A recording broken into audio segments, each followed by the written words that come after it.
Hello and welcome to the Desire to Learn crash course. Today we're going to be taking a look at just a basic introduction of D2L and also basic introduction of the navigation within D2L. So this crash course is mainly intended for faculty and staff, though students, if you find it, don't worry, some of these things may be applicable to you as well. Now, how do we get to the Desire to Learn homepage where I am? Well, first you're going to want to log into my.canisius.edu. Once you log in, you'll see the Desire to Learn link on the left-hand side. And once you click on it, you'll automatically get to this page and be logged in. So you will see your own Desire to Learn homepage, which is specific to your profile. So up at the top right-hand corner, instead of my name here, you will see your login, your name. And if you've loaded in a picture, you'll also see that as well. Now let's just start to break down some of the pieces on this page. So at the very top we have a mini bar, and you could use that mini bar to get to back to here through that My Home link up at the top left hand corner. And also you can get to your courses through Select a Course. And Select a Course will allow you to click on that link, drop down, and then you'll see all of your courses there.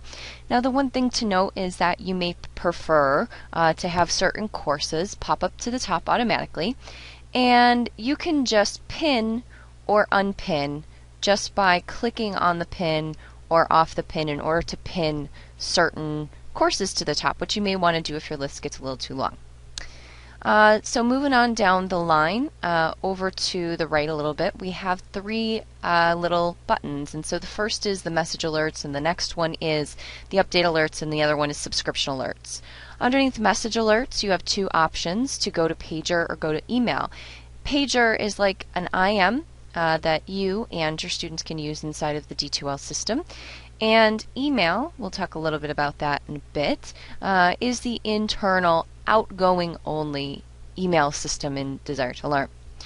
So you can get straight to those areas just by going up to the top, and also if you have any emails or you have any incoming pages, you'll get a little notification up there as well.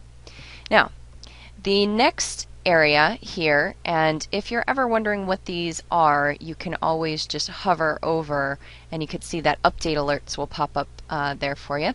And so this is your update alerts, and with your update alerts you will get notifications that pop up pertaining to your course, but your students are also going to get notifications as long as they have selected them in their profile that certain things have been graded or certain things are due. So that's really, really helpful to just have that one space where you can kind of get the updates in. Now the next spot is the any subscription alerts. So if you have subscribed to discussion forums, that will be in that area. Now the next space here is your profile, and so underneath your little name and your icon or your avatar, you have a link to get your profile settings, notification settings, and account settings. So underneath that is profile, and with your profile you can choose to enter in however much information you want. You can choose to load in a picture here and update as much information as you'd like to. Students can also do this, but they can also click on any profile within the system to find out more about someone else. So in those programs where networking outside of the classroom is really important for those particular programs and majors, they can load in their information for their social media networks if they'd like to, and also any interests and hobbies. So going back up to the top, if you click back on the avatar and your name, the second area is notifications. So this notifications area is very important.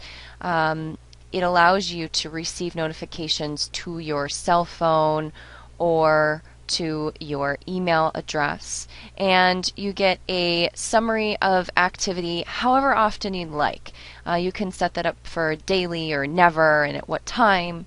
You can also choose how you'd like those notifications to come in. Do you want them to come in via text message or via email?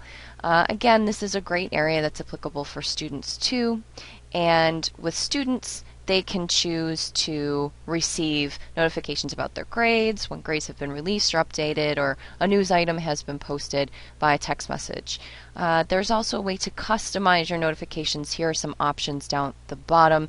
Past courses or inactive or future courses. This is really for students. Do they want to receive notifications from past courses or future courses? And then also, if you or your students happen to be still on a roster of a course that has ended, or say they withdraw and they're still receiving notifications, they could choose to exclude some courses from this area. Now, of course, if you've made any changes on either of these pages, don't forget to hit save down at the bottom before you move on. And we're just going to head on into account settings to take a look. So now with these account settings, you can change, and this is really great for maybe students who may have visual impairments or instructors who may just want to change the font size a little bit to make it a little bit larger. You don't even have to play around with your browser settings. You could change the font settings right inside of Desire to Learn so that every time you log in, they're set. Your system email and password here are loaded in from Banner automatically. How do you want your dialog box settings to pop up? This is something you want to leave as default, just as dialogues.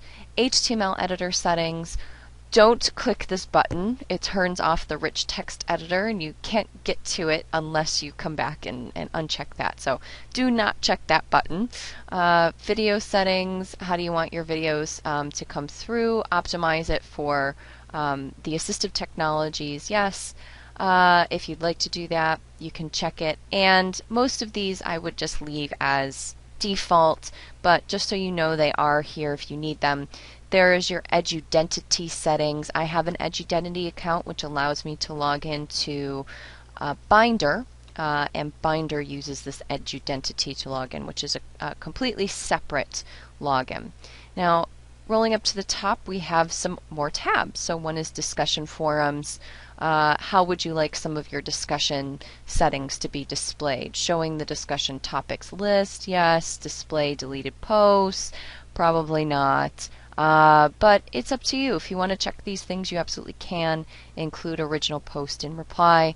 Don't forget that if you do that, the discussion topics can get pretty long. Also, there is email. Now, we want to make sure that one thing is checked. This isn't done by default, but I have it checked here because I think it's really important.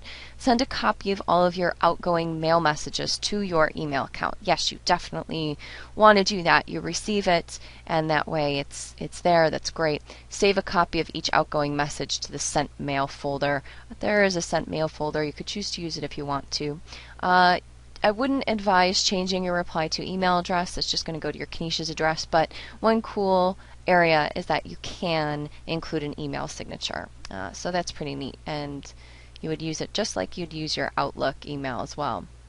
There's also a metadata space that you could choose to edit if you want to. I wouldn't. I'd just leave everything as is and save and close. So when you're done making changes to those settings, the very last tool on this bar is just a gear that some people will see, and they'll have more options than others. In our case, it's our administration tools, and we're able to impersonate users if they're having a problem. We can log in as them and see kind of exactly what they're seeing.